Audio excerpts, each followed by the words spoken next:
In the run-up to this meeting, we identified over $2 billion in humanitarian stabilization and demining needs for liberated areas in Iraq and Syria for 2017. I'm pleased to announce that we have surpassed that total in dollar pledges.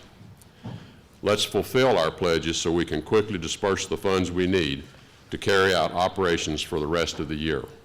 Though they have suffered, are resolute in their commitment to nearly all of Abu Bakr al-Baghdadi's deputies are now dead, including the mastermind behind the attacks in Brussels, Paris, and elsewhere. It is only a matter of time before Baghdadi himself meets this same fate. His army has shown bravery and persistence. Degradation of ISIS is not the end goal. We must defeat ISIS. I recognize there are many pressing challenges in the Middle East, but defeating ISIS is the United States' #1 goal in the region. As we've said before, when everything is a priority, nothing is a priority. We must continue to keep our focus on the most urgent matter at hand, tyranny. Please join me in welcoming Prime Minister al-Abadi. Our end goal in this phase is the regional elimination of ISIS through military force.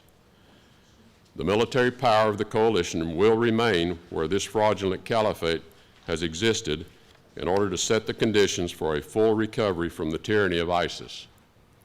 Under President Trump's leadership and with the strength of this historic coalition, our common enemy will remain under intense pressure.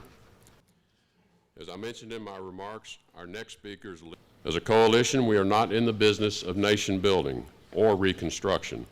We must ensure that our respective nations' precious and limited resources are devoted to preventing the resurgence of ISIS and equipping the war-torn communities to take the lead in rebuilding their institutions and returning to stability. A leader who has been a courageous ally in this fight.